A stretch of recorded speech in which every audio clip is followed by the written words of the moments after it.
श्री शिवाय नमस्तुभ्यम। हर हर महादेव। प्रिय श्रोताओं, आज कथा का 27वां दिन है। भगवान शिव एक सन्यासी हैं, लेकिन वो दायित्वों से भागने वाले नहीं, बल्कि सबका भार उठाने वाले विरक्त हैं। भगवान शिव का गेरुआ वस्त्र त्याग का प्रतीक है, पर वो त्याग जीवन से भागने का नहीं, बल्कि अहंकार, मोह और क्रोध को छोड़ने का है। तो चलिए हम सभी आज एक बार फिर से भगवान से प्रार्थना करें। हे वीतराग महेश्वर, हमें ऐसा वैराग्य दीजिए जिसमें कर्तव्य भी हो और करुणा भी। हमें मोह से मुक्ति दीजिए ताकि हम संसार में रहते हुए भी आपसे जुड़े रहें। हर हर महादेव। अब सुनिए आज की कथा। शौनक आदि ऋषियों ने कहा, हे सूत जी, अब हमें शिवरात्रि व्रत के उद्यापन की विधि भी बताइए, जिसका अनुष्ठान करने से साक्षात भगवान शंकर निश्चय ही प्रसन्न होते हैं। तब सूत जी महाराज ने कहा, हे ऋषियों, तुम लोग भक्ति भाव से आदर पूर्वक शिवरात्रि के उद्यापन की विधि सुनो, जिसका अनुष्ठान करने से यह व्रत अवश्य ही पूर्ण फल देने वाला होता है। लगातार 14 वर्षों तक शिवरात्रि के शुभ व्रत का पालन करना चाहिए। त्रयोदशी को एक समय भोजन करके चतुर्दशी को पूरा उपवास करना चाहिए। शिवरात्रि के दिन नित्य कर्म संपन्न करके शिवालय में जाकर विधि पूर्वक शिव जी का पूजन करें। फिर वहां यत्न पूर्वक एक दिव्य मंडल बनाएं, जो तीनों लोकों में गौरी तिलक नाम से प्रसिद्ध है। उसके बीच भाग में दिव्य लिंगतोभद्र मंडल की रचना करें, या फिर मंडप के भीतर सर्वतोभद्र मंडल का निर्माण करें। वहां प्रजापति नामक कलशों की स्थापना करनी चाहिए। वे शुभ कलश वस्त्र, फल और दक्षिणा के साथ होने चाहिए। उन सबको मंडप के पार्श्व भाग में प्रयास पूर्वक स्थापित करें। मंडप के बीच के भाग में एक सोने का और दूसरी धातु, तांबे आदि का बना हुआ कलश स्थापित करें। आप चाहें तो मिट्टी का कलश भी स्थापित कर सकते हैं। व्रती पुरुष उस कलश पर पार्वती सहित शिव जी की स्वर्णमयी अथवा मिट्टी की प्रतिमा बनाकर रखे, या आपकी जैसी सामर्थ्य उसके अनुसार आप प्रतिमा बनवा लें। बाएं भाग में पार्वती जी की और दक्षिण भाग में शिव जी की प्रतिमा स्थापित करके रात्रि में उनका पूजन करें। आलस्य छोड़कर पूजन का काम करना चाहिए। उस काम में 4 ऋत्विजों के साथ एक पवित्र आचार्य का वरण करें और उन सबकी आज्ञा लेकर भक्ति पूर्वक शिव जी की पूजा करें। रात को प्रत्येक पहर में, अर्थात पूजा के 4 पहर होते हैं, उन चारों पहरों में अलग अलग पूजा करते हुए जागरण करें। व्रती पुरुष भगवत संबंधी कीर्तन, गीत और नृत्य आदि के द्वारा सारी रात बिताएं। इस प्रकार विधिवत पूजन पूर्वक भगवान शिव को संतुष्ट करके प्रातःकाल फिर से पूजन करने के बाद सविधि होम करें। फिर यथाशक्ति प्रजापति विधान करें। फिर ब्राह्मणों को भक्ति पूर्वक भोजन कराएं और अपनी सामर्थ्य के अनुसार दान दें। इसके बाद वस्त्र, अलंकार तथा आभूषणों सहित पत्नी सहित ऋत्विजों को अलंकृत करके उन्हें विधि पूर्वक पृथक पृथक दान देना चाहिए। फिर आवश्यक सामग्रियों से युक्त बछड़े सहित गऊ का आचार्य को ये कहकर विधि पूर्वक दान देना चाहिए कि इस दान से भगवान शिव मुझ पर प्रसन्न हो। फिर कलश सहित उस मूर्ति को वस्त्र के साथ वृषभ की पीठ पर रखकर सभी आभूषणों सहित उसे आचार्य को अर्पित कर देना चाहिए। इसके बाद हाथ जोड़कर मस्तक झुकाकर बड़े प्रेम से गदगद वाणी में महाप्रभु महेश्वर देव से इस प्रकार प्रार्थना करनी चाहिए। देव देव, हे महादेव, हे शरणागत वत्सल, हे देवेश्वर, इस व्रत से संतुष्ट होकर आप मेरे ऊपर कृपा कीजिए। हे शिव शंकर, मैंने भक्ति भाव से इस व्रत का पालन किया है। इसमें जो कमी रह गई हो वह आपके प्रसाद से पूरी हो जाए। हे शंकर जी, मैंने अनजाने में या जानबूझकर जो जप तप पूजन आदि किया है वह आपकी कृपा से सफल हो जाए। इस तरह परमात्मा शिव को पुष्प अर्पित करके फिर नमस्कार और प्रार्थना करनी चाहिए। जिसने इस प्रकार व्रत पूरा कर लिया, उसके व्रत में कोई कमी नहीं रहती। उससे वह मनोवांछित सिद्धि प्राप्त कर लेता है, इसमें कोई संशय नहीं। अब ऋषियों ने पूछा, हे सूत जी, पूर्व काल में किसने इस उत्तम शिवरात्रि व्रत का पालन किया था, और अनजाने में भी इस व्रत का पालन करके किसने कौन सा फल प्राप्त किया था? तब सूत जी ने कहा, हे ऋषियों, तुम सब लोग सावधान होकर सुनो। मैं इस विषय में एक निषाद का प्राचीन इतिहास सुनाता हूँ, जो सभी पापों का नाश करने वाला है। बहुत पहले की बात है। किसी वन में एक भील रहता था, जिसका नाम था गुरु द्रुह। उसका परिवार बहुत बड़ा था और वह बलवान, क्रूर स्वभाव का होने के साथ ही क्रूरता पूर्वक कर्म में लीन रहा करता था। वह प्रतिदिन वन में जाकर मृगों को मारता, वहां रहकर तरह तरह की चोरियां करता उसने बचपन से ही कभी कोई शुभ कर्म नहीं किया था। इस प्रकार वन में रहते हुए उस दुरात्मा भील का बहुत सारा समय बीत गया। फिर एक दिन बड़ी सुंदर और शुभकारक शिवरात्रि आई, किंतु वह दुरात्मा घने जंगल में निवास करने वाला था, इसलिए उस व्रत को नहीं जानता था। उसी दिन उस भील के माता पिता और पत्नी ने भूख से पीड़ित होकर उससे याचना की कि हे वनेचर, हमें खाने को दो। उनके इस प्रकार याचना करने पर वह तुरंत धनुष बाण लेकर चल दिया और हिरणों के शिकार के लिए सारे वन में घूमने लगा। दैवयोग से उसे उस दिन कुछ भी नहीं मिला और सूर्य अस्त हो गया। इससे उसको बड़ा दुख हुआ और वह सोचने लगा कि अब मैं क्या करूं, कहाँ जाऊं? आज तो कुछ भी नहीं मिला। घर में जो बच्चे हैं उनका और मेरे माता पिता का क्या होगा? मेरी जो पत्नी है उसकी भी क्या दशा होगी? अतः मुझे कुछ लेकर ही घर जाना चाहिए, नहीं तो घर ही नहीं जाना चाहिए। ऐसा सोचकर वह शिकारी एक जलाशय के पास पहुंचा और वहां पानी में उतरने का जो घाट था वहीं जाकर खड़ा हो गया। अब वह मनी मन ये विचार कर रहा था कि यहाँ तो कोई ना कोई जीव पानी पीने के लिए जरूर आएगा। मैं उसी को मारकर उसे साथ लेकर बड़ी खुशी से अपने घर को जाऊंगा। ऐसा निश्चय करके वह शिकारी एक बेल के पेड़ पर चढ़ गया और वहीं जल साथ लेकर बैठ गया। उसके मन में तो केवल यही चिंता थी कि कब कोई जीव आए और कब मैं उसे मारूं। इसी प्रतीक्षा में भूख प्यास से पीड़ित होकर वह बैठा रहा। उस रात के पहले पहर में एक प्यासी हिरनी वहां आई, जो बड़े चकित होकर जोर जोर से चौकड़ी भर रही थी।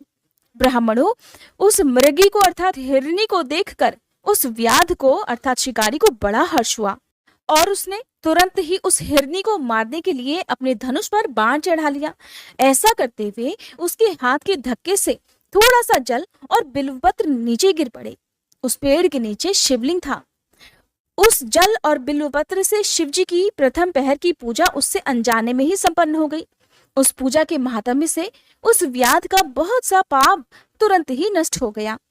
वहां होने वाली खड़खड़ाहट की आवाज को सुनकर हिरनी ने भय से ऊपर की ओर देखा तो शिकारी को देखते ही वो तो व्याकुल हो गई और बोली, व्याध, तुम क्या करना चाहते हो? मेरे सामने सच सच बताओ। हिरनी की बात सुनकर वह व्याध कहने लगा कि आज मेरे कुटुंब के लोग भूखे हैं, इसलिए तुमको मारकर मैं उनकी भूख मिटाऊंगा और उन्हें तृप्त करूंगा।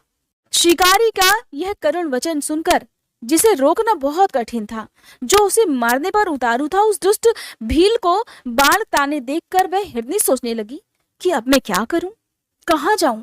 अच्छा, कोई उपाय सोचती हूँ। ऐसा विचार कर उसने वहां इस प्रकार कहा कि भील, मेरे मांस से तुमको सुख होगा। इस अनर्थकारी शरीर के लिए इससे अधिक और महान पुण्य का कार्य हो भी क्या सकता है? उपकार करने वाले प्राणी को इस लोक में जो पुण्य प्राप्त होता है उसका तो 100 वर्षों में भी वर्णन नहीं किया जा सकता। परंतु हे व्याध, इस समय मेरे सब बच्चे मेरे आश्रम में ही हैं। मैं उन्हें अपनी बहन को या अपने स्वामी को सौंपकर लौट आऊंगी, इसलिए तुम मेरी इस बात को झूठ मत समझो। मैं फिर तुम्हारे पास लौट आऊंगी, इसमें कोई संशय नहीं। सत्य से ही तो धरती टिकी हुई है, सत्य से ही समुद्र अपनी मर्यादा में स्थित है और सत्य से ही निर्झरों से अर्थात झरनों से जल की धाराएं गिरती रहती हैं। सत्य में ही तो सब कुछ स्थित है। सूत जी कहते हैं, हिरनी के ऐसा कहने पर भी जब व्याध ने उसकी बात नहीं मानी, तब उसने अत्यंत विस्मित और भयभीत होकर फिर से इस प्रकार कहना प्रारंभ कर दिया कि व्याध सुनो, मैं तुम्हारे सामने ऐसी शपथ खाती हूँ जिससे घर जाने पर मैं अवश्य ही तुम्हारे पास लौट आऊंगी। ब्राह्मण अगर वेद बेचे और तीनों काल में पूजा ना करे तो उसे जो पाप लगता है, पति की आज्ञा का उल्लंघन करके अपनी मर्जी से कार्य करने वाली स्त्रियों को जिस पाप की प्राप्ति होती है, किए हुए उपकार को न मानने वाले और भगवान शंकर से विमुख रहने वाले, दूसरों से द्रोह करने वाले, धर्म को लांघने वाले अर्थात धर्म के विपरीत आचरण करने वाले और विश्वासघात और छल करने वाले लोगों को जो पाप लगता है, वही पाप मुझे भी लग जाए अगर मैं लौटकर यहाँ पर ना आऊं। इस तरह बहुत सारी शपथ खाकर जब वह हिरनी चुपचाप खड़ी हो गई, तब उस भील ने उस पर विश्वास करके कहा कि अच्छा, अब तुम अपने घर को जाओ। तब वह हिरनी बड़े खुशी के साथ पानी पीकर अपने आश्रम में चली गई। इतने में ही रात का वह पहला प्रहर व्याध के जागते जागते ही बीत गया। तब उस हिरनी की बहन दूसरी हिरनी, जिसका पहली ने ध्यान किया था, उसी की राह देखते हुए जल पीने के लिए वहीं आ गई। उसे देखकर भील ने स्वयं बाणों को तरकश से खींचा। ऐसा करते समय फिर से पहले की तरह भगवान शिव के ऊपर जल और बेलपत्र गिर गए। उसके द्वारा महात्मा शंभु की दूसरे पहर की पूजा भी संपन्न हो गई। यद्यपि वह अनजाने में हुई थी, फिर भी व्याध के लिए तो वह सुखदायिनी ही हो गई। हिरनी ने उसे बाण खींचते हुए देखा तो पूछा, हे वनेचर, ये क्या कर रहे हो? उस व्याध ने पहले की तरह उत्तर दिया कि मैं अपने भूखे परिवार को तृप्त करने के लिए तुझे मारूंगा। ये सुनते ही वह हिरनी बोल उठी, व्याध मेरी बात सुनो, मैं धन्य हूँ, मेरा देह धारण सफल हो गया, क्योंकि इस अनिष्ट शरीर के द्वारा तुम्हारा उपकार होगा। परंतु मेरे छोटे छोटे बच्चे अभी घर में हैं, इसलिए मैं एक बार जाकर उन्हें अपने स्वामी को सौंप दूं, फिर तुम्हारे पास लौट आऊंगी। तो वह शिकारी बोला कि तुम्हारी बात पर तो मुझे विश्वास नहीं है, मैं तो तुम्हें मारूंगा और इसमें कोई भी संशय नहीं। ये सुनकर वह हिरनी भगवान विष्णु की शपथ खाकर बोली कि हे व्याध, जो कुछ भी मैं कहती हूँ उसे सुनो। अगर मैं लौटकर ना आऊं तो अपना सारा पुण्य मैं हार जाऊं, क्योंकि जो वचन देकर उससे पलट जाता है वह अपने पुण्य को हार जाता है। जो पुरुष अपनी विवाहिता पत्नी को त्याग कर दूसरी के पास जाता है, वैदिक धर्म का उल्लंघन करके कपोल कल्पित धर्म पर चलता है, भगवान विष्णु का भक्त होकर शिव जी की निंदा करता है, माता पिता की निधन तिथि को श्राद्ध आदि ना करके उसे ऐसे ही व्यर्थ बिता देता है। ऐसे लोगों को जो पाप लगता है वही मुझे भी लग जाए अगर मैं वापस लौट कर ना आऊं। सूत जी कहते हैं, उसके ऐसा कहने पर हे ऋषियों, उस व्याध ने हिरनी से कहा कि जाओ। मृगी अर्थात हिरनी जल पीकर बड़ी खुशी से अपने आश्रम को भाग गई। इतने में ही रात का दूसरा पहर भी उस भील ने जागते जागते बिता दिया। अब तीसरा पहर प्रारंभ हो जाने पर हिरनी के लौटने में बहुत विलंब हुआ जानकर चकित होकर व्याध उसकी खोज करने लगा। इतने में ही उसने जल के मार्ग में एक और हिरन को देखा। वह बहुत हष्ट पुष्ट था। उसे देखकर भील को बड़ा हर्ष हुआ और वह धनुष पर बाण रखकर उसे मार डालने के लिए तैयार हुआ। ऐसा करते समय उसके प्रयास से कुछ जल और बिल्वपत्र अचानक फिर से शिवलिंग पर गिर गए। अनजाने में ही उससे उसके सौभाग्य से भगवान शिव की तीसरे पहर की पूजा भी संपन्न हो गई। इस तरह भगवान ने उस पर अपनी दया दिखाई। पत्तों के गिरने आदि का शब्द सुनकर उस हिरन ने व्याध की ओर देखा तो पूछा कि क्या कर रहे हो? तो वह व्याध कहने लगा, मैं अपने परिवार का पेट भरने के लिए तुम्हारा वध करूंगा। उस व्याध की ये बात सुनकर हिरन के मन में बड़ा हर्ष हुआ और तुरंत ही व्याध से इस प्रकार बोला कि मैं धन्य हूँ, मेरा हष्टपुष्ट होना आज सफल हो गया, क्योंकि मेरे शरीर से आप लोगों की तृप्ति होगी। जिसका शरीर परोपकार के काम में नहीं आता उसका सब कुछ व्यर्थ चला गया। जो सामर्थ्य रहते हुए भी किसी का उपकार नहीं करता है उसकी वह सामर्थ्य व्यर्थ ही चली जाती है और फिर वह परलोक में भी नरकगामी हो जाता है। परंतु एक बार मुझे जाने दो, मैं अपने बच्चों को उनकी माता के हाथों में सौंपकर उन सभी को धीरज बंधाकर यहीं लौट आऊंगा। उसके ऐसा कहने पर वह व्याध मन ही मन बड़ा हैरान हुआ। उसका हृदय कुछ शुद्ध हो गया और उसके सारे पाप पुंज नष्ट हो चुके थे। तब उसने इस प्रकार कहा, जो जो यहाँ आए थे वे सब तुम्हारी तरह बातें बनाकर चले गए, परंतु वे वंचर अभी तक यहाँ आए ही नहीं। उन्होंने वचन दिया था, मृग तुम भी इस समय संकट में हो, इसलिए झूठ बोलकर बाकी सबकी तरह तुम भी चले जाओगे। फिर आज बताओ मेरा जीवन निर्वाह कैसे होगा, मैं अपने परिवार का पेट कैसे भरूंगा? तो वह हिरन बोला कि व्याध मैं जो कुछ भी कहता हूँ उसे सुनो, मुझ में असत्य नहीं है। सारा चराचर ब्रह्मांड सत्य से ही टिका हुआ है। जिसकी वाणी झूठी होती है उसका पुण्य उसी क्षण नष्ट हो जाता है। फिर भी भील, तुम मेरी सच्ची प्रतिज्ञा सुनो। संध्या काल में मैथुन और शिवरात्रि के दिन भोजन करने से जो पाप लगता है, झूठी गवाही देने, दूसरों की धरोहर को हड़प लेने और पूजा पाठ न करने से किसी ब्राह्मण को जो पाप लगता है, वही पाप मुझे भी लग जाए अगर मैं लौटकर वापस ना आऊं। जिसके मुख से कभी शिवजी का नाम नहीं निकलता, जो सामर्थ्य रहते हुए भी दूसरों का उपकार नहीं करता, पर्व के दिन श्रीफल तोड़ता है, अभक्ष्य भक्षण करता है और शिवजी की पूजा किए बिना और भस्म लगाए बिना भोजन कर लेता है, उन सब का पाप मुझे लग जाए अगर मैं लौटकर ना आऊं। सूत जी कहते हैं, उसकी बात सुनकर व्याध ने कहा, जाओ और शीघ्र लौटकर आ जाना। व्याध के ऐसा कहने पर वह हिरन पानी पीकर चला गया। वे सब अपने आश्रम में मिल गए। तीनों ही प्रतिज्ञाबद्ध हो गए थे, क्योंकि तीनों ने ही उस व्याध को वचन दिया था। आपस में एक दूसरे के वृतांत को भली भांति सुनकर सत्य के पाश से बंधे हुए अर्थात अपने वचन से बंधे हुए उन वंचरों ने सबने यही निश्चय किया कि उन्हें वहां अवश्य जाना चाहिए। इस निश्चय के बाद वह अपने बच्चों को आश्वासन देकर सबके सब जाने के लिए उत्सुक हो गए। उस समय जेठी मृगी ने वहां अपने स्वामी से कहा कि हे स्वामिन, आपके बिना यहाँ बालक कैसे रहेंगे? प्रभु, मैंने ही तो वहां पहले जाकर प्रतिज्ञा की थी, इसलिए केवल मुझको जाना चाहिए, आप दोनों यहीं रहिए।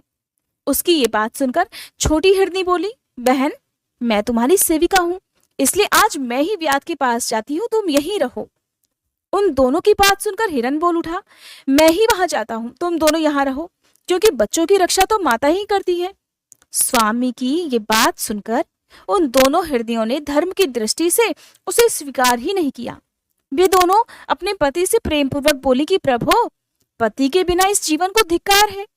तब फिर उन सब ने अपने बच्चों को सांत्वना देकर उन्हें पड़ोसियों के हाथों में सौंप दिया और स्वयं शीघ्र ही उस स्थान को प्रस्थान किया जहां वह व्याध शिरोमणि उनकी प्रतीक्षा में बैठा हुआ था। उन्हें जाते देखकर उनके वे सब नन्हे नन्हे बच्चे भी उनके पीछे पीछे चले आए।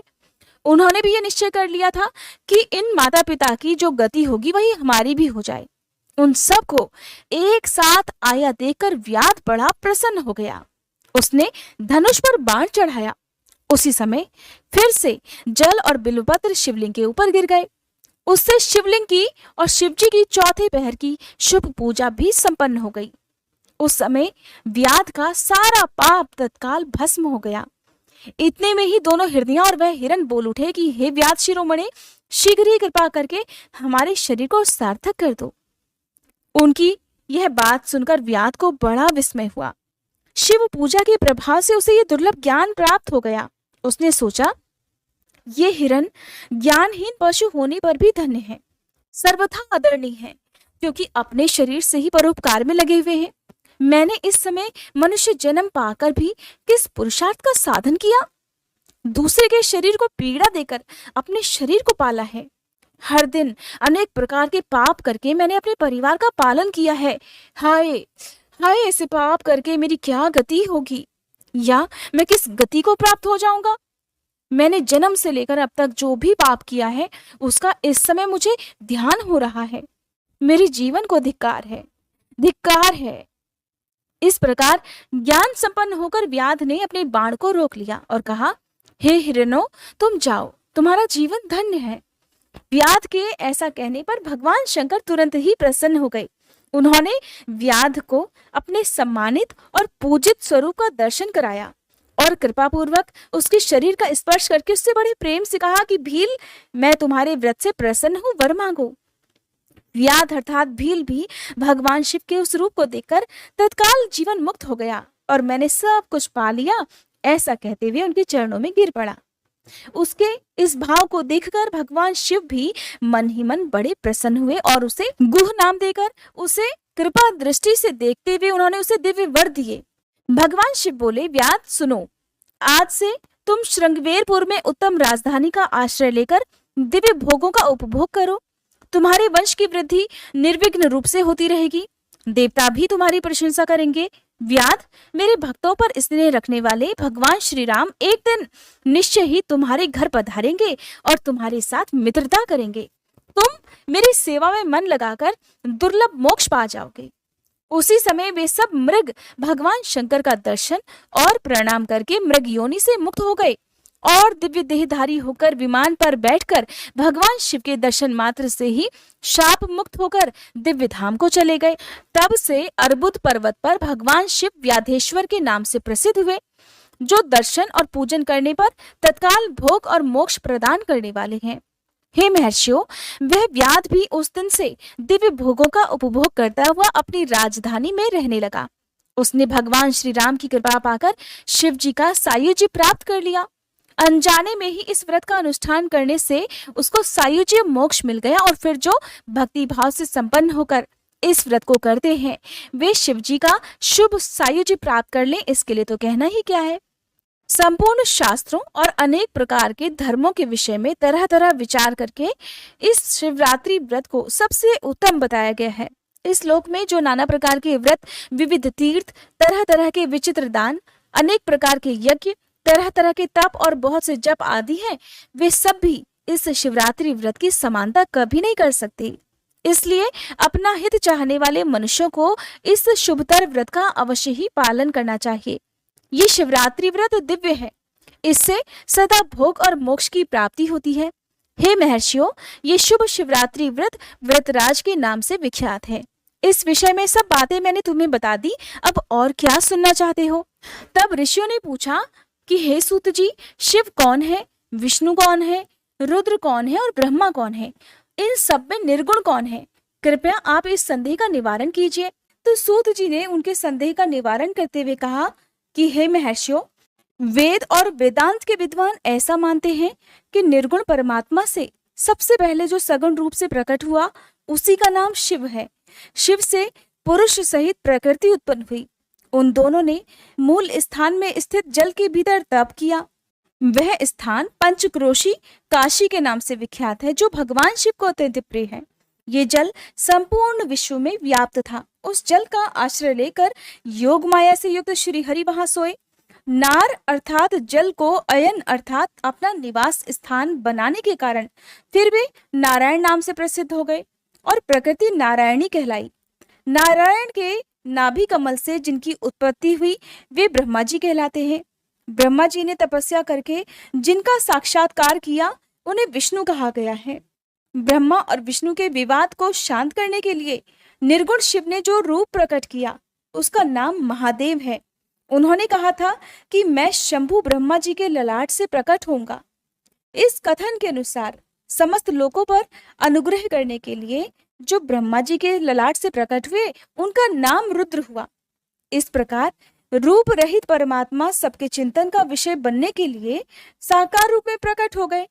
वे ही साक्षात भक्तवत्सल शिव हैं। तीनों गुणों से भिन्न शिव में और गुणों के धाम रुद्र में उसी तरह वास्तविक भेद नहीं है, जैसे सोने और उससे बने हुए आभूषणों में कोई भेद नहीं होता। दोनों के रूप और कर्म समान हैं। दोनों समान रूप से ही भक्तों को उत्तम गति प्रदान करने वाले हैं। भयानक पराक्रमी रुद्र सर्वथा शिव रूप ही हैं। वे भक्तों के कार्य की सिद्धि के निमित्त विष्णु जी और ब्रह्मा जी की सहायता करने के लिए प्रकट हुए हैं। अन्य जो देवता जिस क्रम से प्रकट हुए हैं, उसी क्रम से लय को प्राप्त होते हैं, परंतु रुद्रदेव उस तरह लीन नहीं होते। उनका साक्षात शिव में ही लय होता है। जिस तरह एक ही बीज बाहर आकर वृक्ष और फल आदि के रूप में बदलता हुआ फिर से बीज भाव को प्राप्त हो जाता है, ठीक उसी तरह शिव रूपी महेश्वर स्वयं एक से अनेक होने में हेतु हैं।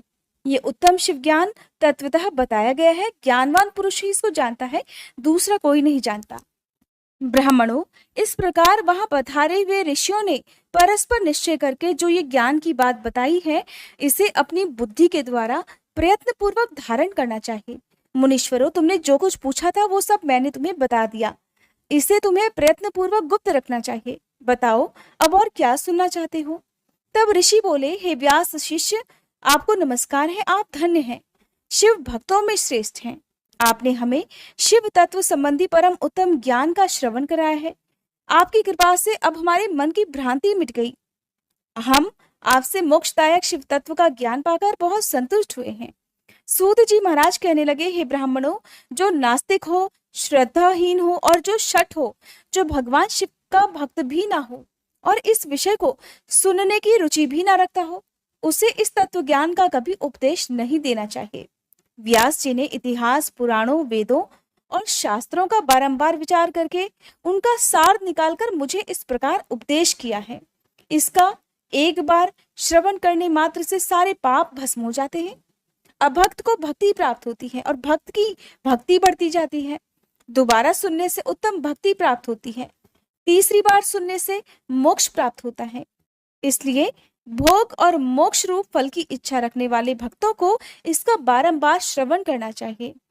उत्तम फल को पाने के उद्देश्य से इस पुराण को 5 बार सुनना चाहिए। ऐसा करने पर मनुष्य उसे अवश्य पाता है, इसमें कोई संदेह नहीं, क्योंकि ये व्यास जी का वचन है। जिसने भी इस उत्तम पुराण को सुना है, उसे कुछ भी दुर्लभ नहीं है। ये शिव विज्ञान भगवान शंकर को अत्यंत प्रिय है। यह भोग और मोक्ष देने वाला तथा शिव भक्ति को बढ़ाने वाला है। इस प्रकार मैंने शिव पुराण की ये चौथी आनंददायिनी और परम पुण्यमयी संहिता कही, जो कोटि रुद्र संहिता के नाम से विख्यात है। जो पुरुष, जो भक्त एकाग्रचित होकर भक्ति भाव से इस संहिता को सुनेगा या सुनाएगा, वह समस्त भोगों का उपभोग करके अंत में परम गति को प्राप्त कर लेगा। ऋषि बोले, हे महाज्ञानी व्यास शिष्य सूत जी, आपको नमस्कार है। आपने कोटि रुद्र नामक चौथी संहिता तो हमें सुना दी। अब उमा संहिता के अंतर्गत नाना प्रकार के उपाख्यानों से युक्त जो परमात्मा सांब सदाशिव का चरित्र है, उसका वर्णन कीजिए। सूत जी महाराज कहते हैं, हे शौनक आदि ऋषियों, भगवान शंकर का मंगलमय चरित्र परम दिव्य और भोग तथा मोक्ष को देने वाला है। तुम सभी लोग प्रेम से इसका श्रवण करो।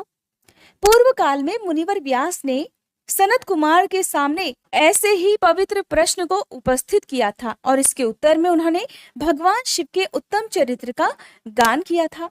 उस समय पुत्र की प्राप्ति के कारण श्री कृष्ण के हिमवान पर्वत पर जाकर महर्षि उपमन्यु से मिलने, उनकी बताई हुई पद्धति के अनुसार भगवान शिव की प्रसन्नता करने के लिए तपस्या करने, उनके तप से प्रसन्न होकर पार्वती, कार्तिकेय तथा गणेश जी सहित शिव जी के प्रकट होने और श्री कृष्ण के द्वारा उनकी स्तुति पूर्वक वरदान मांगने की कथा सुनाकर सनत कुमार जी ने इस प्रकार कहा। श्री कृष्ण का वचन सुनकर भगवान भव उनसे बोले, वासुदेव, तुमने जो कुछ मनोरथ किया है वो सब पूर्ण होगा। ऐसा कहकर त्रिशूलधारी भगवान शिव फिर बोले, हे यादवेंद्र, तुम्हें सांब नाम से प्रसिद्ध एक महापराक्रमी बलवान पुत्र प्राप्त होगा।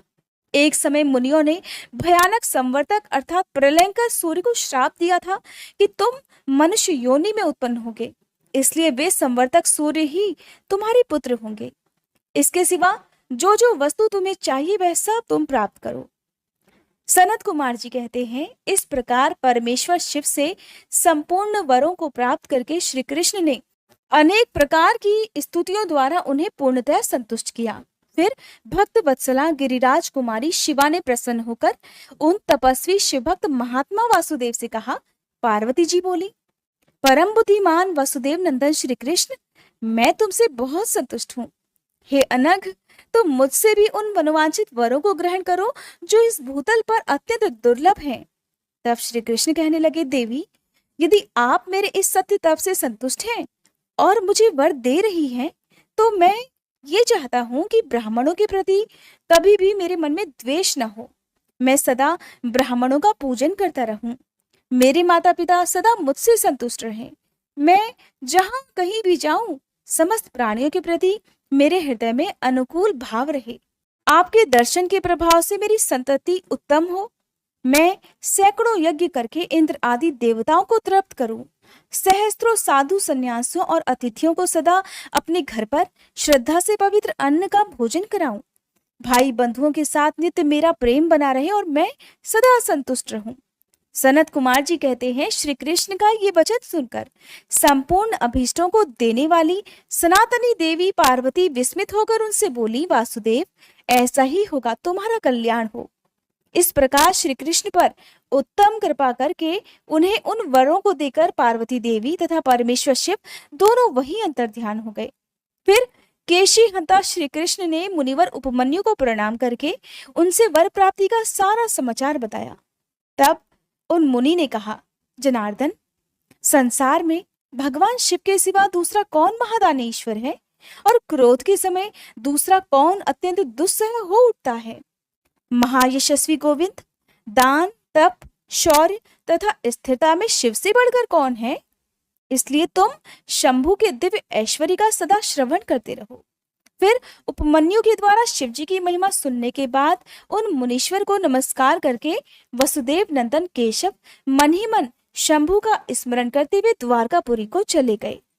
अब आप उमा संहिता में जिस प्रसंग को सुनने जा रहे हैं उसे बहुत ध्यानपूर्वक सुनिएगा, क्योंकि अब आप सुनने जा रहे हैं नरक में गिराने वाले पापों का संक्षिप्त परिचय। सनत कुमार जी कहते हैं, व्यास जी, जो पाप परायण जीव महानरक के अधिकारी होते हैं उनका संक्षेप से परिचय दिया जाता है। सावधान होकर सुनो। पर स्त्री को प्राप्त करने का संकल्प, पराई धन को अपहरण करने की इच्छा, चित्त के द्वारा अनिष्ट चिंतन, और न करने योग्य कर्म में प्रवृत्त होने का दुराग्रह, ये 4 प्रकार के मानसिक पाप कर्म हैं। असंगत प्रलाप अर्थात बेसिर पैर की बातें, झूठ बोलना, अप्रिय बोलना और पीठ पीछे चुगली करना, ये 4 प्रकार के वाचिक अर्थात वाणी द्वारा होने वाले पाप कर्म हैं। अभक्ष्य भक्षण अर्थात न खाने वाली चीजें भी खाना, प्राणियों की हिंसा, व्यर्थ के कार्यों में लगना और दूसरों के धन को हड़प लेना, ये 4 प्रकार के शारीरिक पाप कर्म हैं। इस प्रकार ये 12 कर्म बताए गए हैं जो मन, वाणी और शरीर इन तीनों साधनों से संपन्न होते हैं। जो संसार सागर से पार उतारने वाले महादेव जी से द्वेष करते हैं, वे सब के सब नरकों के समुद्र में गिरने वाले हैं। उनको बड़ा भारी पाप लगता है। जो शिव ज्ञान का उपदेश देने वाले तपस्वी की, गुरुजनों की और पिता ताऊ आदि की निंदा करते हैं, वे उन्मत्त मनुष्य नरक समुद्र में गिरते हैं। ब्रह्म हत्यारा, मदिरा पीने वाला, स्वर्ण चुराने वाला, गुरु पत्नी को कुदृष्टि से देखने वाला और इन चारों से संपर्क रखने वाला भी 5वीं श्रेणी का पापी, ये सब के सब महापाप की कहे गए हैं। जो क्रोध से, लोभ से, भय से और द्वेष से ब्राह्मण के वध के लिए महान मर्मभेदी दोष का वर्णन करता है, वह ब्रह्म हत्यारा होता है। जो ब्राह्मण को बुलाकर फिर उसे कोई भी वस्तु देने के बाद फिर से ले लेता है और जो निर्दोष पुरुष पर दोषारोपण करता है, वह मनुष्य भी ब्रह्म हत्यारा होता है। जो भरी सभा में उदासीन भाव से बैठे हुए श्रेष्ठ द्विज को अपनी विद्या के अभिमान से अपमानित करके उसे निस्तेज कर देता है, उसे मौन कर देता है, उसे भी ब्रह्म हत्यारा कहा गया है। जो दूसरों के यथार्थ गुणों का भी बलात् खंडन करके अर्थात दूसरों के अच्छा होने पर भी अपने झूठे गुणों द्वारा अपने आप को ही सबसे अच्छा साबित करता है, वो भी निश्चय ही ब्रह्म हत्यारा होता है। जो सांडों द्वारा बाही जाती हुई गौओं के तथा गुरु से उपदेश ग्रहण करते हुए द्विजों के कार्य में विघ्न डालता है, उसे ब्रह्म हत्यारा कहते हैं।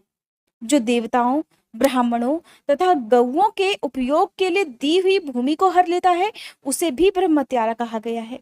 देवता और ब्राह्मण के धन को हर लेना तथा अन्याय से धन कमाना ब्रह्म हत्या के समान ही पाप जानना चाहिए। जिस किसी व्रत, नियम तथा यज्ञ को ग्रहण करके उसे त्याग देना, फिर 5 महायज्ञों का अनुष्ठान ना करना मदिरापान के समान पाप बताया गया है। पिता और माता को त्याग देना, झूठी गवाही देना, ब्राह्मण से झूठा वादा करना, शिव भक्तों को मांस खिलाना और अभक्ष्य वस्तु को खाना, ये सब ब्रह्म हत्या के तुल्य ही कहे गए हैं। वन में निरपराध प्राणियों का वध करना भी ब्रह्म हत्या के समान है। साधु पुरुष को चाहिए कि वह ब्राह्मण के धन को त्याग दे, उसे धर्म के काम में भी न लगाए, नहीं तो ब्रह्म हत्या का दोष लगता है। गौओं के रास्ते में, वन में तथा गांव में जो लोग आग लगाते हैं, वे भी ब्रह्म हत्या ही करते हैं। इस तरह के जो भयानक पाप हैं, वे ब्रह्म हत्या के समान माने गए हैं। ब्राह्मण के धन का अपहरण करना, पैतृक संपत्ति के बंटवारे में उलटफेर करना, अत्यंत अभिमान और अधिक क्रोध करना, पाखंड फैलाना, किसी का उपकार न मानना, विषयों में अत्यंत आसक्त होना, कंजूसी करना, सत्पुरुषों से द्वेष रखना, पर स्त्री समागम करना, श्रेष्ठ कुल की कन्याओं को कलंकित करना, यज्ञ, बाग, बगीचे, सरोवर तथा स्त्री पुरुषों का विक्रय अर्थात उन्हें बेचना, तीर्थ यात्रा, उपवास तथा व्रत और उपनयन आदि का सौदा करना, स्त्री के धन से अपनी जीविका चलाना, स्त्रियों के अत्यंत वशीभूत होना, स्त्रियों की रक्षा ना करना तथा छल से पराई स्त्रियों का सेवन करना, ब्रह्मचर्य आदि व्रतों को त्याग देना, दूसरों के आचरण का सेवन करना, असत शास्त्रों का अध्ययन करना, सूखे तर्क का सहारा लेना, देवता, अग्नि, गुरु, साधु और ब्राह्मणों की निंदा करना, पितृ यज्ञ और देव यज्ञ को त्याग देना, अपने कर्मों का परित्याग करना, बुरे स्वभाव को अपना लेना, नास्तिक होना, पापों में लगना और सदा झूठ बोलना, इस तरह के पापों से युक्त स्त्री पुरुषों को उपपातकी कहा गया है। जो मनुष्य गौओं, ब्राह्मण कन्याओं, स्वामी, मित्र और तपस्वी महामनाओं के कार्य नष्ट कर देते हैं, वे नरकगामी माने गए हैं। जो ब्राह्मणों को दुख देते हैं, उन्हें मारने के लिए शस्त्र उठाते हैं, जो ब्राह्मण होकर भी शूद्रों की सेवा करते हैं और जो कामवश मदिरा पान करते हैं, जो पाप परायण, क्रूर और हिंसा के प्रेमी हैं, जो गौशाला में, अग्नि में, जल में और सड़कों पर, पेड़ों की छाया में, पर्वतों पर, बगीचों में, देव मंदिरों के आसपास मलमूत्र का त्याग करते हैं। बांस, ईंट, पत्थर, काट, सींग और कीलों द्वारा जो रास्ता रोकते हैं, रास्ते में अवरुद्ध उत्पन्न करते हैं या दूसरों के खेत आदि की सीमा यानी कि मेड़ मिटा देते हैं। छल से दूसरों के खेत को अपने खेत में मिला लेते हैं। छल से शासन करते हैं, छल कपट के कामों में ही लगे रहते हैं। किसी को ठग कर लाई वे पाक, अन्न और वस्त्रों का छल से ही उपयोग करते हैं। जो स्त्री, पुत्र, मित्र, बाल, वृद्ध, दुर्बल, आतुर, भृत्य, अतिथि और बंधुजनों को भूखा छोड़कर स्वयं खा लेते हैं। जो अजितेंद्रिय पुरुष स्वयं नियमों को ग्रहण करके फिर उन्हें त्याग देते हैं। संन्यास धारण करके भी फिर से घर बसा लेते हैं। गौओं को क्रूरतापूर्वक मारते हैं और बार बार उनका दमन करते हैं। जो दुर्बल पशुओं का पोषण नहीं करते, अर्थात जब तक वे दूध देने के लायक होते हैं अपने घर पर पालते हैं, फिर जब वे स्थिति में नहीं रहते तो उन्हें सड़कों पर छोड़ देते हैं और उन्हें हमेशा ही छोड़कर रखते हैं, कभी फिर वापस उनकी सेवा नहीं करते। या फिर कुछ पशुओं पर अधिक भार लाद कर उन्हें पीड़ा देते हैं और सहन न होने पर भी बलपूर्वक उन्हें हल या गाड़ी में जोतते हैं या उनसे असह्य बोझ खिंचवाते हैं, जो उन पशुओं को खिलाए बिना ही भार ढोने या हल खींचने के काम में जोत देते हैं। बंधे हुए भूखे पशुओं को चरने के लिए नहीं छोड़ते और जो भार से घायल, रोग से पीड़ित, भूख से आतुर गाय बैलों का यत्न पूर्वक पालन नहीं करते, वे सब के सब गौ हत्यारे और नरकगामी माने गए हैं। जो पापी मनुष्य बैलों के अंडकोश कुटवाते हैं और बंधिया गाय को जोतते हैं, वे महानारकी हैं। कुछ लोग ऐसा भी करते हैं। जो आशा से घर पर आए हुए भूख, प्यास और परिश्रम से कष्ट पाते हुए अन्न की इच्छा रखने वाले अतिथियों, अनाथों, स्वाधीन पुरुषों, दीन, बाल, वृद्ध, दुर्बल और रोगियों पर कृपा नहीं करते, वे मूर्ख अवश्य ही नरक के समुद्र में गिरते हैं। मनुष्य जब मरता है तब उसका कमाया हुआ धन घर में ही रह जाता है। भाई बंधु भी शमशान तक जाकर ही लौट आते हैं। केवल उसके किए हुए पाप और पुण्य ही परलोक के रास्ते पर जाने वाले उस जीव के साथ जाते हैं। जो औचित्य की सीमा को लांघकर मनमाना कर वसूल लेता है और दूसरों को दंड देने में ही रुचि रखता है, वह राजा नरक में पकाया जाता है। जिस राजा के राज्य में प्रजा घूसखोरों, अपनी रुचि के अनुसार कम दाम देकर अधिक कीमत का माल लेने वाले अधिकारियों और चोर डाकुओं से अधिक सताई जाती है, वह राजा भी नरकों में पकाया जाता है। पराई स्त्रियों के साथ व्यभिचार और चोरी करने वाले प्रचंड पुरुषों को जो पाप लगता है, वही पर स्त्रीगामी राजा को भी लगता है। जो साधु को चोर और चोर को साधु समझता है तथा बिना विचारे ही निरपराध को प्राण दंड दे देता है, वह राजा नरक में पड़ता है। जिस किसी पराये द्रव्य को सरसों बराबर भी चुरा लेने पर मनुष्य नरक में गिरते हैं, इसमें संशय नहीं। इस तरह के पापों से युक्त मनुष्य मरने के बाद यातना भोगने के लिए नया शरीर पाता है। उसे तब तक मोक्ष की प्राप्ति नहीं हो सकती जब तक वह अपने कर्मों का सारा फल न भोग ले। इसलिए जाने अनजाने में किए गए पाप का प्रायश्चित कर लेना चाहिए, नहीं तो 100 करोड़ कल्पों में भी बिना भोगे हुए पाप का नाश नहीं हो सकता। अर्थात कहने का तात्पर्य यह है कि जो मन, वाणी और शरीर द्वारा स्वयं पाप करता है, दूसरों से कराता है और किसी के दुष्कर्म को सहयोग करता है, उसके लिए पाप गति ही फल है, अर्थात उसे नरक ही मिलता है। इसलिए पाप चाहे छोटा हो या बड़ा, उसका फल अवश्य ही भोगना पड़ता है। बेहतर यही होगा कि हम अपने पुराणों में वर्णित जो भी कथाएं हैं, जो भी ज्ञान दिया गया है, उसे जरूर पढ़ें और अगर हम पढ़ लें तो दूसरों को सुनाएं, दूसरों को समझाएं, ताकि सबको इस बारे में ज्ञान मिल सके। अब सुनिए शिव सहस्त्र नाम का हिंदी अनुवाद। आज सोमवार का दिन है और आप सौभाग्य से आज शिव सहस्त्र नाम का पाठ भी सुनेंगे। वैसे तो आप शिव सहस्त्र नाम का पाठ किसी भी प्रदोष व्रत में, शिवरात्रि के व्रत में जो कि हर महीने की चतुर्दशी तिथि को आती है, या किसी भी व्रत में जो कि भगवान शिव से संबंधित होता है, तब सुन सकते हैं। श्री सूत जी बोले कि हे मुनिवरों, सुनो, जिससे महेश्वर संतुष्ट होते हैं वह शिव सहस्त्र नाम स्तोत्र आज तुम सबको सुना रहा हूँ।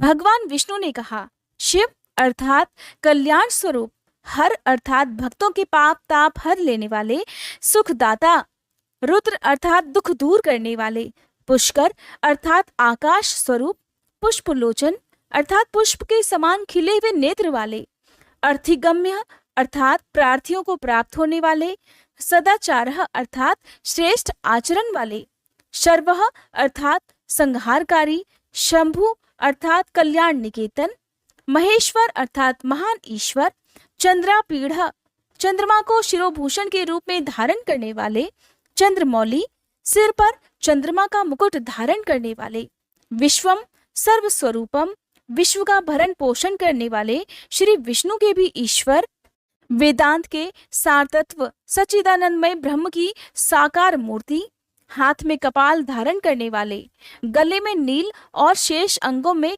लोहित वर्ण वाले, ध्यान के आधार, देश काल और वस्तु की सीमा से अविभाज्य गौरी अर्थात पार्वती जी के पति, प्रमथ गणों के स्वामी, जल अग्नि वायु आकाश सूर्य चंद्रमा पृथ्वी और यजमान इन 8 रूपों वाले, अखिल ब्रह्मांडमय विराट पुरुष, धर्म अर्थ काम और स्वर्ग की प्राप्ति कराने वाले, ज्ञान से ही अनुभव में आने के योग्य, सुस्थिर बुद्धि वाले, देवताओं के भी आराध्य, सूर्य चंद्रमा और अग्नि रूप 3 नेत्रों वाले, लोक के विपरीत स्वभाव वाले देवता, महान देवता ब्रह्मादिकों के भी पूजनीय, सब कुछ करने में समर्थ और कुशल, स्वामी, कभी विचलित न होने वाले, हे जगत स्वरूप, विकट नेत्र वाले, वाणी के अधिपति, पवित्र पुरुषों में भी सबसे श्रेष्ठ, संपूर्ण प्रमाणों में सामंजस्य स्थापित करने वाले, अपनी ध्वजा में वृषभ का चिन्ह धारण करने वाले,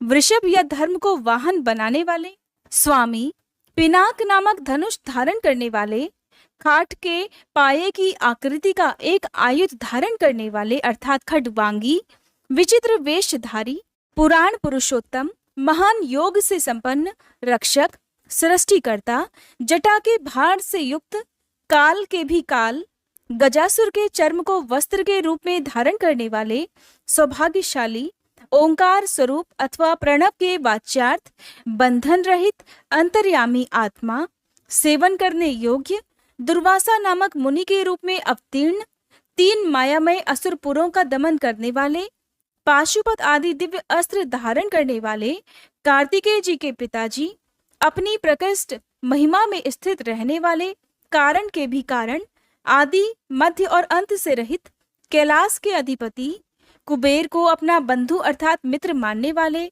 श्याम सुषमा से सुशोभित कंठ वाले, समस्त लोकों और वर्णों से श्रेष्ठ, कोमल स्वभाव वाले, समाधि अथवा चित्त वृत्तियों के निरोध से अनुभव में आने योग्य, कंठ में हलाहल विष का नील चिन्ह धारण करने वाले, धनुर्धर, परशुधारी, बड़े बड़े नेत्रों वाले, वन में व्याध या किरात के रूप में प्रकट होकर शूकर के ऊपर बाण चलाने वाले, देवताओं के स्वामी, सूर्य को भी दंड देने वाले, धर्म के आश्रय, क्षमा के उत्पत्ति स्थान, संपूर्ण ऐश्वर्य, धर्म, यश, श्री, ज्ञान तथा वैराग्य के आश्रय, भग देवता के नेत्र का भेदन करने वाले, संहार काल में भयंकर रूप धारण करने वाले, माया रूप में बंधे हुए पाशबद्ध पशुओं को तत्व ज्ञान के द्वारा मुक्त करके यथार्थ रूप से उनका पालन करने वाले, गरुड़ रूप, भक्तों से प्रेम करने वाले, शत्रुता रखने वालों को संताप देने वाले, दानी, दया निधान अथवा कृपा करने वाले,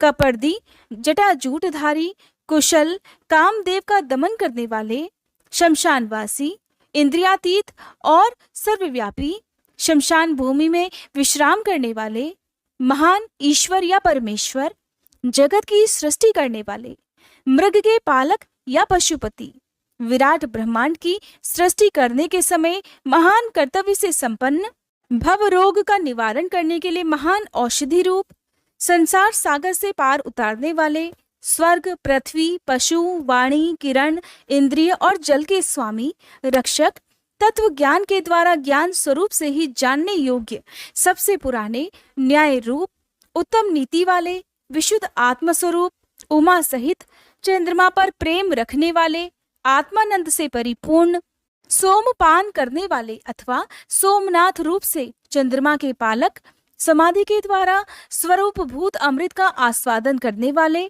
भक्तों के लिए सौम्य रूपधारी, महान तेज से संपन्न, परम कांतिमान, प्रकाश स्वरूप, अमृत रूप, अन्न रूप, अमृत के पालक, जिनके मन में कभी किसी के प्रति शत्रु भाव नहीं पैदा हुआ हो, ऐसे समदर्शी अर्थात अजात शत्रु, प्रकाश स्वरूप, सम्मानीय, अग्नि स्वरूप, जगत के सृष्टा, वेदों के प्रकट करने वाले, ढक्कनाद के रूप में चतुर्दश माहेश्वर सूत्रों के प्रणेता, नित्य स्वरूप, सांख्य शास्त्र के प्रणेता भगवान कपिलाचार्य, अपनी प्रभा से सबको प्रकाशित करने वाले, तीनों लोकों के दृष्टा, हाथ में पिनाक नामक धनुष धारण करने वाले, पृथ्वी के देवता, ब्राह्मण अथवा पार्थिव लिंग रूप, कल्याणदाता, कल्याणकारी, विशुद्ध बुद्धि वाले, विश्व का धारण पोषण करने में समर्थ तेज वाले, तेज की सृष्टि करने वाले, सर्वव्यापी, सब में व्याप्त, ब्रह्मा जी के उत्पादक,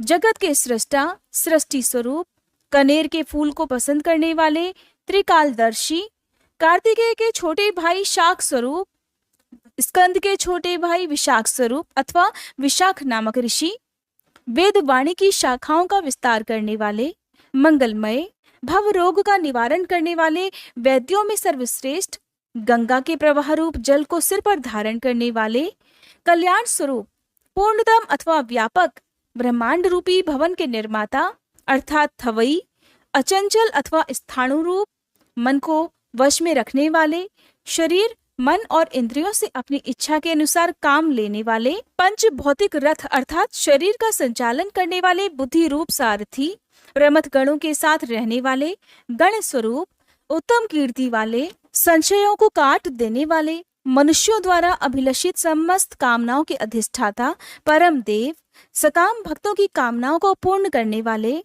अपने श्री अंगों में भस्म रमाने वाले, भस्म के प्रेमी, भस्म पर शयन करने वाले, अपने प्रिय भक्तों को चाहने वाले, परम कमनीय प्राण वल्लभ रूप, समस्त तंत्र शास्त्रों के रचयिता, संसार चक्र को भलीभांति घुमाने वाले, सर्वत्र विद्यमान होने के कारण जिनका आत्मा कहीं से भी हटा नहीं है, ऐसे धर्म या पुण्य की राशि, निरंतर कल्याणकारी, पाप रहित, चार भुजाधारी, जिन्हें योगी जन भी बड़ी कठिनाई से अपने हृदय मंदिर में बसा पाते हैं, ऐसे परम दुर्जय, भक्तिहीन पुरुषों को कठिनता से प्राप्त होने वाले, दुर्गम अर्थात जिनके निकट पहुंचना किसी के लिए भी कठिन है, ऐसे दुर्ग अर्थात पाप ताप से रक्षा करने के लिए दुर्ग रूप अथवा दुर्जय, संपूर्ण अस्त्रों के प्रयोग की कला में कुशल, अध्यात्म योग में स्थित, सुंदर विस्तृत जगत रूप तंतु वाले, जगत रूप तंतु को बढ़ाने वाले, सुंदर अंगों वाले, लोक सार ग्राही, जगत के स्वामी,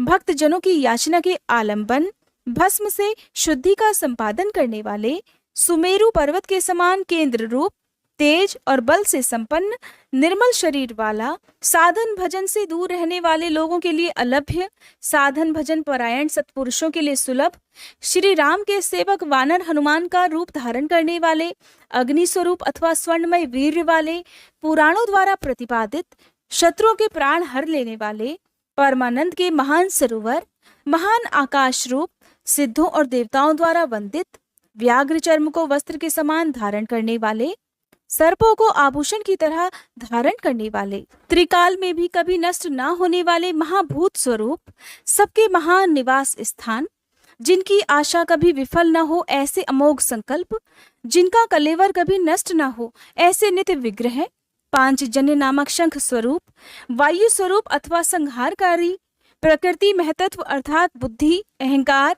चक्षु, श्रोत्र, घ्राण, रसना, त्वक, वाक, पाणी, पायु, पाद, उपस्थ, मन, शब्द, स्पर्श, रूप, रस, गंध, पृथ्वी, जल, तेज, वायु और आकाश, इन 24 जड़ तत्वों सहित 25वें चेतन तत्व पुरुष में व्याप्त, याचकों की इच्छा पूर्ण करने में कल्प वृक्ष रूप, कारण कार्य रूप, नित्य निरंतर चिंतन करने वाले एकनिष्ठ श्रद्धालु, भक्त को सुगमता से प्राप्त होने वाले, उत्तम व्रतधारी, शौर्य संपन्न, ब्रह्मा और वेद के प्रादुर्भाव के स्थान, जगत रूपी रत्न के उत्पत्ति स्थान, वर्णों और आश्रमों के गुरु, ब्रह्मचारी, अंधकासुर, शत्रुओं को जीतने वाले, शत्रुओं को संताप देने वाले, सबके विश्राम स्थान, जन्म मरण के कष्ट का मूलोच्छेद करने वाले, प्रलय काल में प्रजा को छीर्ण करने वाले, ज्ञानी, पर्वतों अथवा स्थावर पदार्थों के स्वामी, नित्य सिद्ध प्रामाण रूप, कठिनता से जानने योग्य,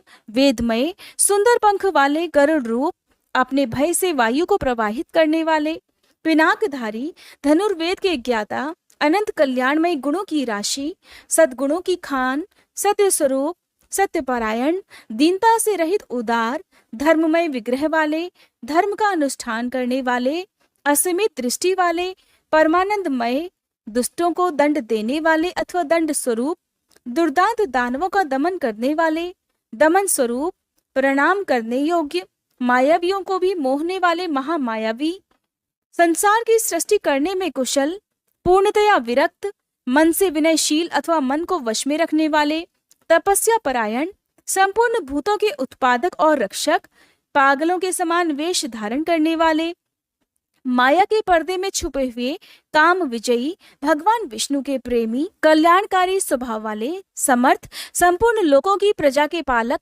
वेगशाली, उद्धारक, विशुद्ध बुद्धि से युक्त, सबसे श्रेष्ठ, सर्वसमर्थ, अविनाशी, समस्त लोगों की रक्षा करने वाले, अंतर्यामी आत्मा अथवा अदृश्य रूप वाले, कल्प के आदि कारण, कमल के समान नेत्र वाले, वेदों और शास्त्रों के अर्थ और तत्व को जानने वाले, नियंत्रण रहित, सबके सुनिश्चित आश्रय स्थान, चंद्रमा रूप से आह्लादकारी, सबकी उत्पत्ति के हेतुभूत सूर्य, शनिश्चर रूप, केतु नामक ग्रह स्वरूप, सुंदर शरीर वाले, मूंगे की सी लाल कांति वाले, भक्ति के द्वारा भक्त के वश में होने वाले, परमात्मा, मृग रूपधारी, यज्ञ पर बाण चलाने वाले, पाप रहित, कैलाश आदि पर्वत स्वरूप, कैलाश और मंदर आदि पर्वतों पर निवास करने वाले, सबके प्रियतम, पर ब्रह्म परमेश्वर, समस्त संसार के गुरु, संपूर्ण कर्मों के आश्रय स्थान, सदा प्रसन्न, मंगलकारी, मंगल कारिणी शक्ति से संयुक्त, महान तपस्वी,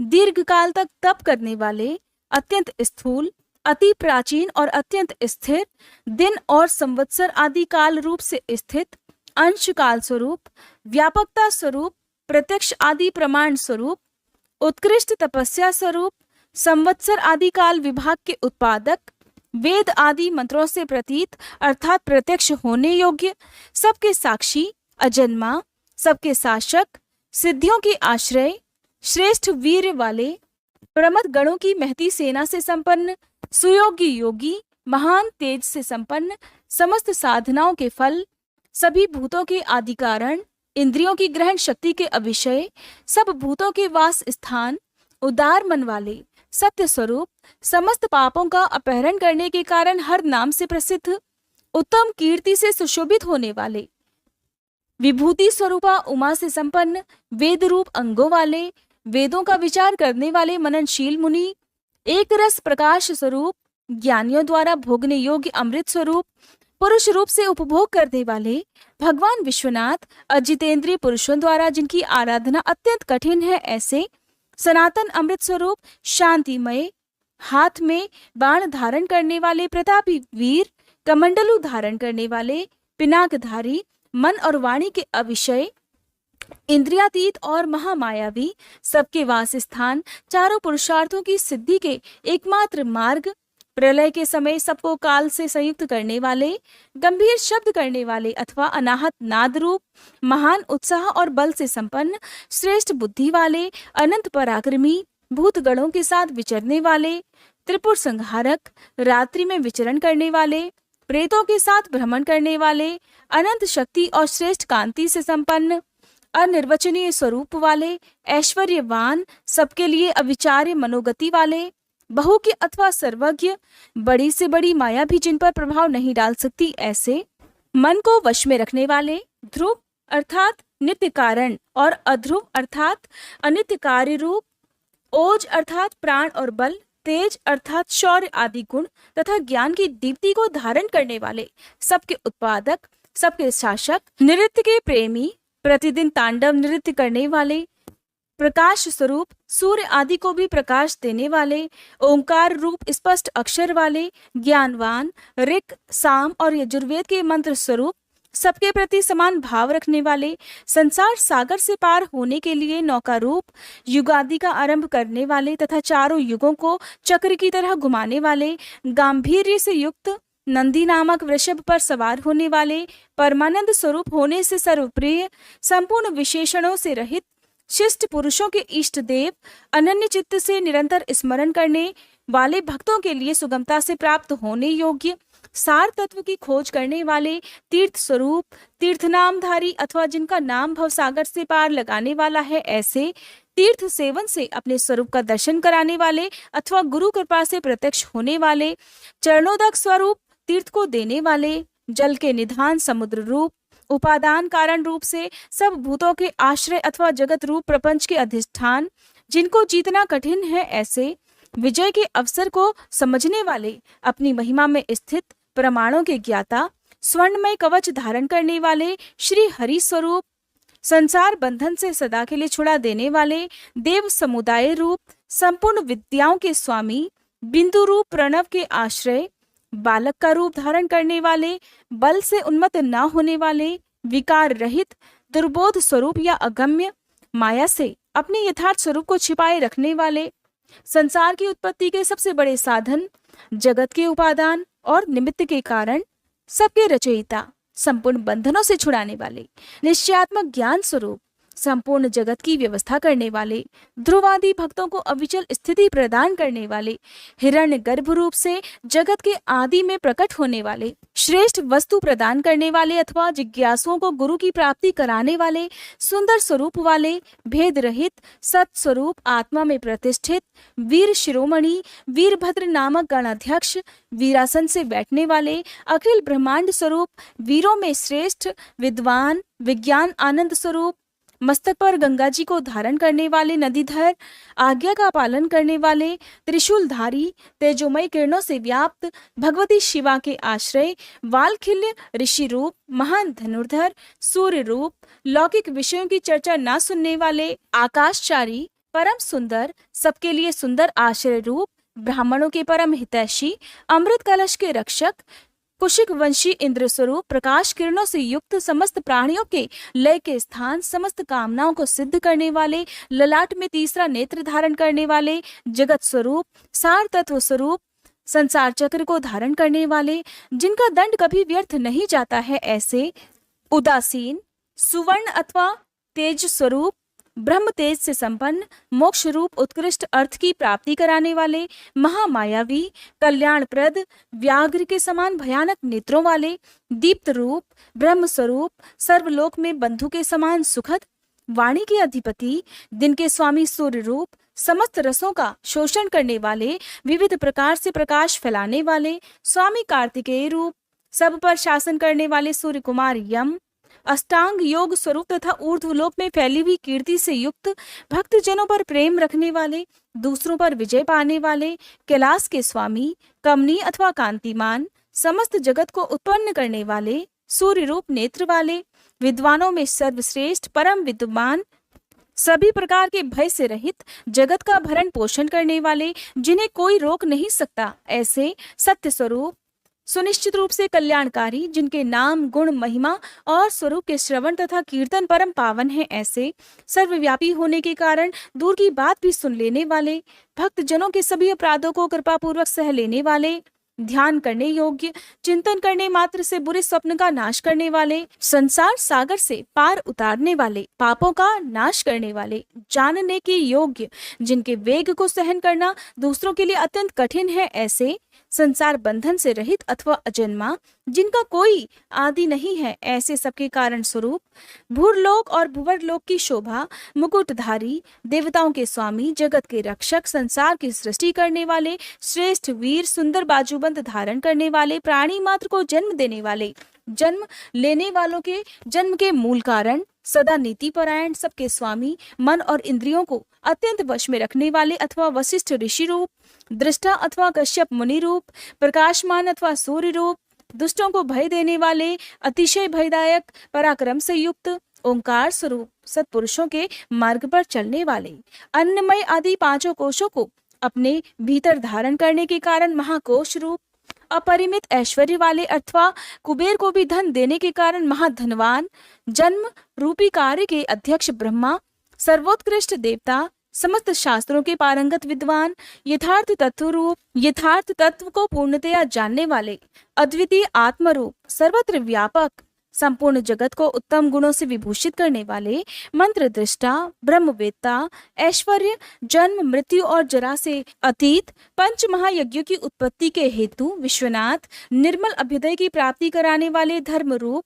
स्वयंभू, आदि अंत से रहित, भक्तों के प्रति वात्सल स्नेह से युक्त, भक्तजनों के आश्रय, गायत्री मंत्र के प्रेमी, ऊंचे शरीर वाले, संपूर्ण जगत के आवास स्थान, सूर्य रूप, बालक रूप, कैलाश पर्वत पर रमण करने वाले, देवेश्वरों के भी ईश्वर, प्रमथ गणों की सुंदर सेना से युक्त तथा देव शत्रुओं का संहार करने वाले, अमोघ संकल्प वाले, महर्षि कश्यप रूप, भूतल को आह्लाद प्रदान करने वाले चंद्रमा रूप, चिंता रहित, अपने ही प्रकाश से प्रकाशित होने वाले सूक्ष्म ज्योति स्वरूप, अपने स्वरूप भूत ज्ञान की प्रभा से प्रकाशित, चंचलता से रहित, पिंगल वर्ण वाले, कपिल वर्ण की दाढ़ी मूछ रखने वाले, दुर्वासा मुनि के रूप में अवतीर्ण, ललाट में तृतीय नेत्र धारण करने वाले, भाल नेत्र, त्रय तनुः, तीन लोक या तीनों वेद जिनके स्वरूप हैं ऐसे, ज्ञानप्रद और श्रेष्ठ नीति वाले, जगत के उत्पादक, संहारकारी, अदिति नंदन, भग और विवस्वान, योग विद्या में पारंगत, स्वर्ग लोक के स्वामी,